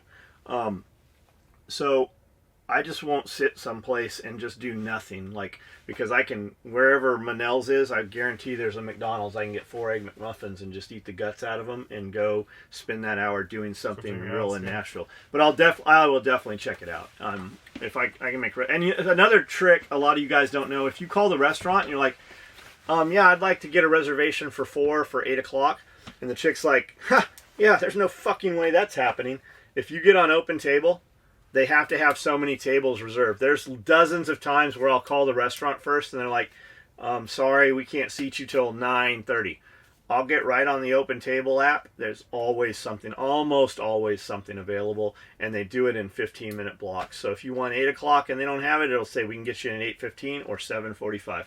Always try those apps. The first thing I do when I want to go to a restaurant is get on their Facebook page. If they don't have a Facebook page, what fucking restaurant doesn't have a Facebook page now? I'll get on there and it'll almost always say book a time, and it'll be Open Table or something of that manner. Just a little trick for you guys. What do you guys think about 300 black? I just got an 8.5 inch 300 black upper. I think you mean blackout. My thought is an 8.5 300 black would be better than a 10.5 5.56. That's street slang for 300 blackout. You say 300 black. Like Deagle. Yeah, it's like Deagle. Nobody has time to say Desert Eagle. Yeah, nobody has time for that. Not when you're deagling. It just depends on what you're doing. It depends on what you feel like your application is. When you're talking short barrel, you're losing muzzle velocity with the 5.56, but they're relative comparable. The issue is going to be cost of ammunition and will you train with one if it's more expensive than the other. Transitioning from 300 blackout, I know people make it out to be a big deal. It's like I'm gonna get this 300 blackout or this 308 rifle. Transitioning from one caliber to another is not a fucking big deal if the platform is relatively the same.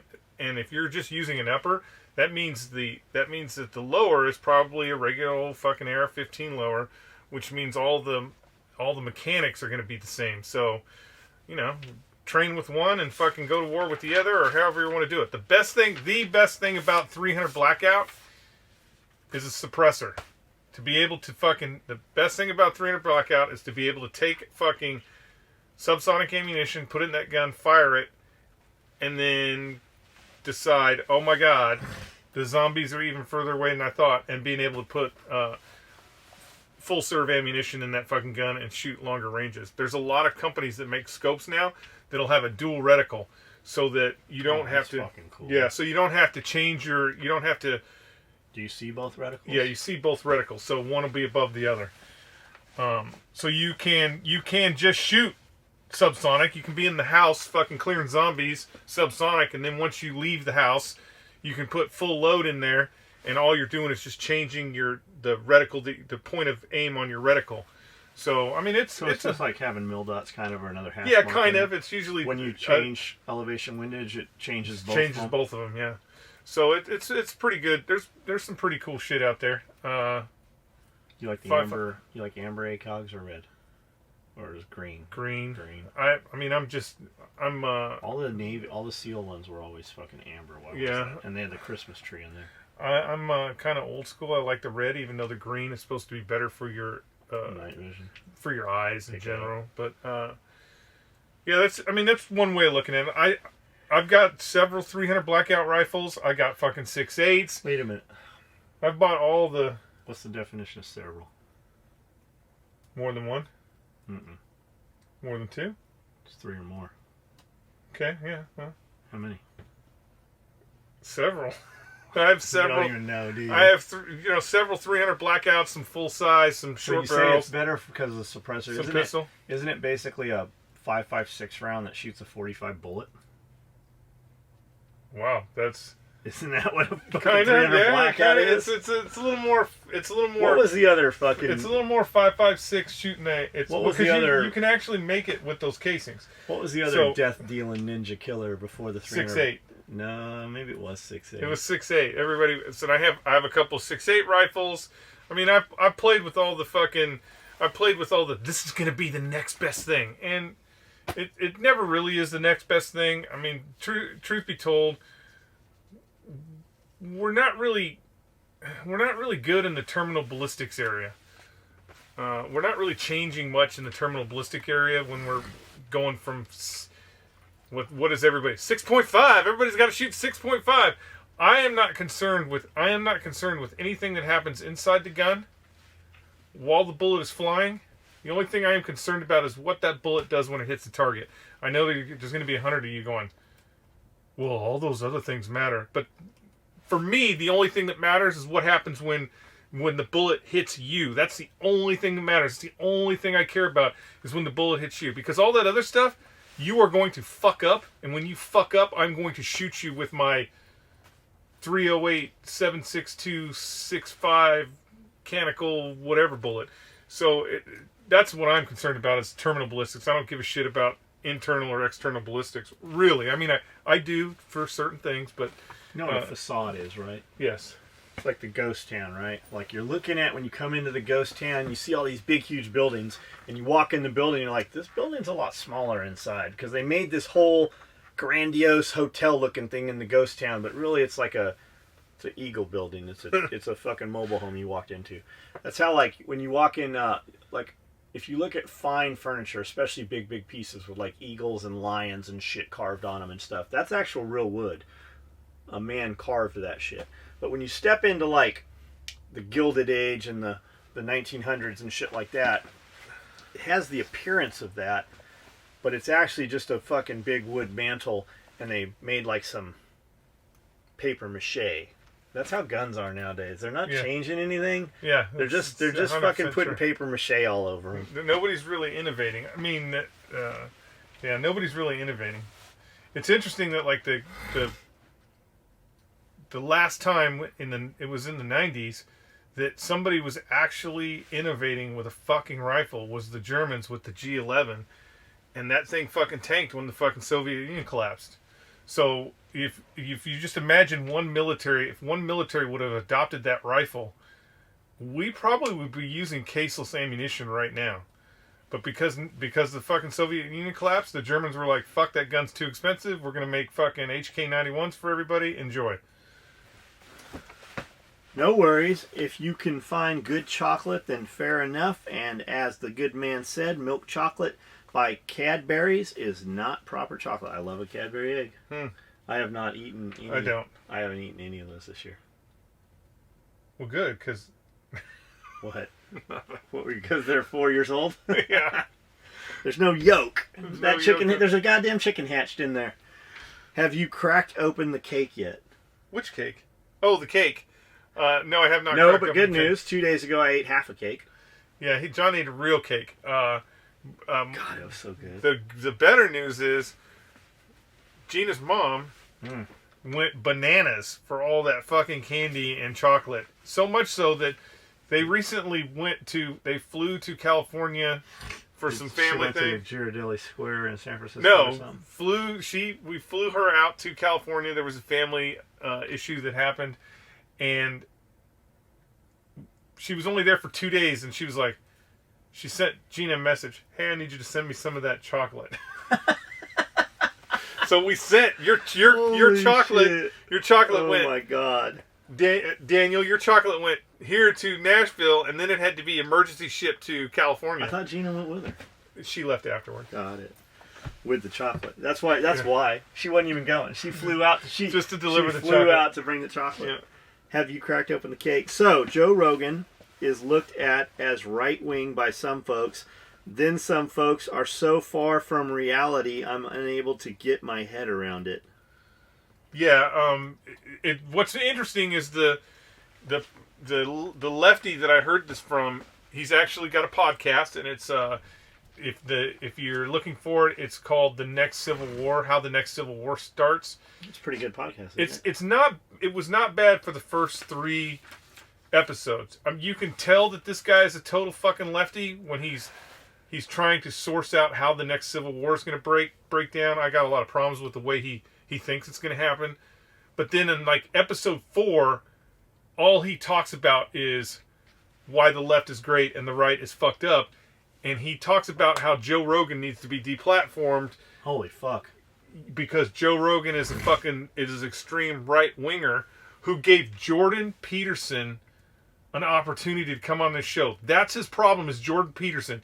And here's my thing. If you are on the left and you have a problem with Jordan Peterson, you really need to rethink your whole life structure. Yeah, Jordan Peterson is. I'd have thought he was pretty fucking. He is the softest, He sounds like a cartoon character. He is the softest man possible, and there is nothing that Jordan Peterson says. He had his voice altered to sound less threatening. There's nothing that Jordan Peterson says that you could take issue with. He actually took issue with the fact that Jordan Peterson says, and this is why. You want to be a better person? Fucking listen to some Jordan Peterson. That's what he took issue with. He took issue with the fact that Jordan Peterson says that you should do self-improvement and you should improve who you are. And this guy's, he's got a mainstream podcast going that every fucking podcast I listen to, like, all those, what you didn't want to, yeah, all the unknown history, all that, they all advertise for this podcast. And this guy's problem is Jordan Peterson said that you should fucking improve yourself. This guy's real problem is that he's a fucking left-wing nut. His real problem is that Jordan Peterson is fucking highly successful. Yeah, that is true. And when I go out, when you go, hey, how can I make my life better? I'll tell you, well, you should fucking suck less. Stop being fucking lazy. But then you're going to tell me that you're not lazy. Well, do more. And then you're going to tell me, well, I'm doing a lot. Well, then why the fuck did you ask me? But in having this conversation with whoever that is, the dude over here who's sitting there, got home from work at 5 o'clock, told himself he's going to go to the gym, and he's going to go do some things, and he's going to get some shit done at the house. He just sat on the couch. And by the time he's listening to me at 9 o'clock, he's been sitting on that couch for 4 fucking hours doing nothing. He wasted 4 years of his life. By me saying that you can do more, I'm telling that dude he's not doing as much as he should be doing. It's in his head. I don't care what another man does if it doesn't directly affect me and I'm not paying you while you're doing whatever you're not doing. I don't care. But we can all do more. I can do more. Fucking, I was wide awake at 4:30 this morning and I don't know why I didn't get out of bed. I didn't get out of bed till 5:30. I wasted an hour. I didn't sleep, tossed and turned. When I woke up this morning, I was fully energized, ready to go. Everything was good. When I got up at 5:30, my fucking neck and my shoulder fucking hurt. My neck hurts right fucking now. So something in that hour, when I wasn't sleeping and utilizing that hour, I should have gotten up and got some shit done. We can all do more. It's just choices. That's all it is. And that doesn't mean you're wrong by not doing more. Do whatever the fuck you want to do. But don't ask me how to do more. Suffer and Succotash, Skully. You should check out LaRue's rifle kit. You can get an AR-15 or an AR-10. You get to choose from a few calibers and barrel lengths. Then have the option to order their lower separate. And the price is really good. You can do that with any of those fucking rifle companies. You can do that with any of those rifle companies. There's another one, maybe you've heard of them. It's called Knight's Armament. # don't be fucking poor. I have a really good friend. Fuck Mark LaRue. I have a really good friend who... I have a really good friend who he's kind of independently wealthy, I guess. He decided a couple years ago that he was going to buy all the top sniper rifles and shoot the top sniper rifles, like really shoot them. Long range, test out the scopes, like really do it. Not for publication, not for fucking, product endorsement, nothing. Like he paid for these guns and did this shit. He did the same thing with gas guns. So he bought all these different 7.62 gas guns and ran them through their fucking paces. And the one that worked the best, which is weird to me, is Colt has a rifle system that you can change it. You can change this rifle. You can change this fucking gas gun between 5.56 and 7.62. I don't know what the model number is on it or anything, but that one that was consistent, always accurate. The one that was consistent and always accurate, that was the gun. And he collect all the data on it and shit. And I just know him from, he was in one of my first sniper platoons, and he's a fucking solid guy. Like he'll even defer shit. Like he would defer shit to me, and I'm like, Chad, I understand I've been in the Marine Corps for 20 years, but last month you fired more ammo than my entire platoon did. So I don't know how you can defer to me about this question. Now? I don't know. He has had such a fucking bitchin' interesting life. Like he got out of the Marine Corps. It's Carlson, right? No, different one. He got out of the Marine Corps, and decided that he was going to travel all through South America. So he buys a fucking Toyota Hilux or something. Yeah, Hilux, the diesel one. That's the diesel one. So he buys a Toyota Hilux, and he's driving all through South America. He's in... God, I can't think of the name of the place that's where all the Americans live now. God. Anyways. Yeah, he's in this one south that he's been driving all through there, you know, through Panama, everywhere. And he gets to this place, and they just started this resort hotel on the beach because of all these fucking Americans that started buying property down there. So he gets it in his head. He's like, hey, I got an idea. He goes to the resort and he's like, hey man, check it out. This is what I'm going to do. I'm going to get an ultralight plane. And I'm going to fly it out of your resort. And you can have guests come up with me and we can fly around. And I'm like, I said, did you ever get a pilot? He's like, no, man, you don't need a license for that shit. So he spent 5 years flying tourists around. He told you this? Yeah, he's like, you don't need that. You can just fly. He spent 5 years flying tourists around. Then he ended up coming up here, back to the United States, and there was a small town. There was a small town that was run by, let's just say, people who run Vegas. But this small town is outside of Vegas, and they needed a sheriff in this town. So he just happened to know a guy who knew a guy, and he's like, hey, you would be perfect. We don't really need you to sheriff because we just need somebody like to sheriff. Yeah, we just need somebody to sheriff. So we did that for a little bit. We just need a figurehead. And then, from what I understand, I'm not 100% sure how this happened, but there was a little bit of speculation on how big this town was going to get, and so he bought a bunch of property and ended up becoming independently wealthy because he was in on the deal.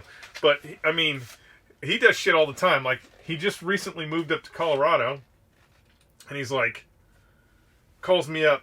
Like, anytime we talk, I'm always talking gun stuff with him because he does that kind of, like, he is very straightforward. So there was a little bit of time where he was repping for U.S. Optics, and they would get pissed off at him all the time because he'd be like, hey man, this fucking scope doesn't work. And they're like, what do you mean it doesn't work? I put it in the freezer and froze it for 2 days and then took it out the range to shoot and the reticle fell out. What? You know, just like he does the extreme... if you tell me I can fucking use it as a framing hammer, I'm going to use it as a framing hammer. He does some extreme shit with stuff, but he, like, a couple months ago, he calls me up and he's like, hey man, what are you doing about beehives? I'm like, what?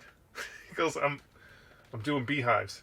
I got these cool ass beehives that do this, and he's explaining it all to me, and I go, man, all these years, all we've been talking about is guns. You're up in Colorado for 1 month smoking that weed, and you're doing beehives now. You goddamn hippie. He's like, I'm not a hippie. I still shoot all the time. If you want to fuck with beehives, we have I don't. World-renowned beehive guy. I don't want to fuck with beehives. I'm not there yet. And Carrie's brother makes his own fucking beehive. Yeah. Like, they're nice, man. But anyway, so they're doing all these flat pack beehives too now, so you can ship them. They're laser cut, and you literally just like pin it in, put a pin, you know, like dovetail it. I saw a video. So because I think it was around the time you bought that kit for Cody, and I watched this video and it's bullshit. The Flow one. No, this wasn't the Flow one. It was just this couple that had a small farm and they wanted to set up beehives. And so they set up beehives. They set these beehives up, and it seemed like everything was legit. And then they actually had like this fucking world-renowned beehive dude come, and he came and he's like, oh no, you got to move these over here because this has to be like this, and you got to dig this trench right here, blah blah, and just totally changed their whole thing. And everything he was saying was like, you're like, holy shit, it's you don't know what you don't know. It's Michael Jordan, the bee whisperer. Probably was because he just fucking handled it. So Mark LaRue had a fake. Like, he got busted out on this like big time, and this all went public. He had a fake internet profile, and he was actually the one. He was doing a lot of shit coming out of his camp, And one of the dudes that worked for him said, yeah, it was mostly him, and it was me sometimes, and it was another dude. But all that downrange photographer shit, all that stuff, all that shit talking, that came from fucking Mark LaRue. Like, he was the dude posting it and fucking spreading all that shit. I don't and look at the crazy shit out right now dudes are doing on the range. I really think it's just no publicity is bad publicity, and they're trying to because that shit didn't hurt James. Like, it literally fucking, they kept putting his name out. Everything was fucking attack response and go there, and that backfired on them. Like, that fucking blew them up. And I think that's why these dudes are doing all this crazy shit now. I see every week. I don't even look at my Facebook feed. I think it boils down to, this is what I think it boils down to. The gun market was exploding. So under Obama, so we got to do something crazy. Under Obama, the gun market's exploding. There really wasn't a lot of subject matter experts that were delving into it. I don't think most of these new guys are. Yeah, that's what I'm saying. So people filled the void, and you don't know what you don't know. I mean, the reality is, the safety procedures that people have, whether you like them or not, the reason why those things are in place is don't die today. Because someone learned the fucking hard way that that's not the way you do business. I mean, even you think about like SOTG, so out at the range. That's a military range. You guys went to every school there was. Yeah, with safety instructors. I mean, you had. For you guys that don't know, they were sending them to Gun Sight and Clint Smith. Like, they were Kelly, the Crucible, Kelly McCann. Like, these SOTG instructors teaching Force Recon and the SEALs. Every SEAL platoon had to go through SOTG prior to deployment. But those dudes were still taking classes all over the world. Even at SOTG, when you think, so you got, first off, you have a higher caliber of individuals that are on the range that are fucking training. You have a higher caliber instructors that are on the range. Yeah, they're already qualified. Supervising that training. Even there, we had fucking NDs into the we had NDs into the floor of the 2-story house. We had a fucking dude get shot in the back of his fucking armor, in the back of his armor. Those are hard earned. Fortunately everybody was okay, but those are hard earned lessons that that fucking SEAL that shot himself wasn't. That just run-of-the-mill fucking guy down here at Rainbow Range or fucking Boo Boo Lufufu Center. Rainbow, man. I haven't heard Rainbow in forever. Is not gonna, he's gonna think, oh, you know what? It's not gonna happen to me because it hasn't happened yet. But that's just, you're just playing an odds game. That's all you're doing. Is when you're doing dumb shit, you're just playing the odds game. You're putting yourself and your students into this position where it's actually really stupid. For me, it's really stupid because I always look at it this way.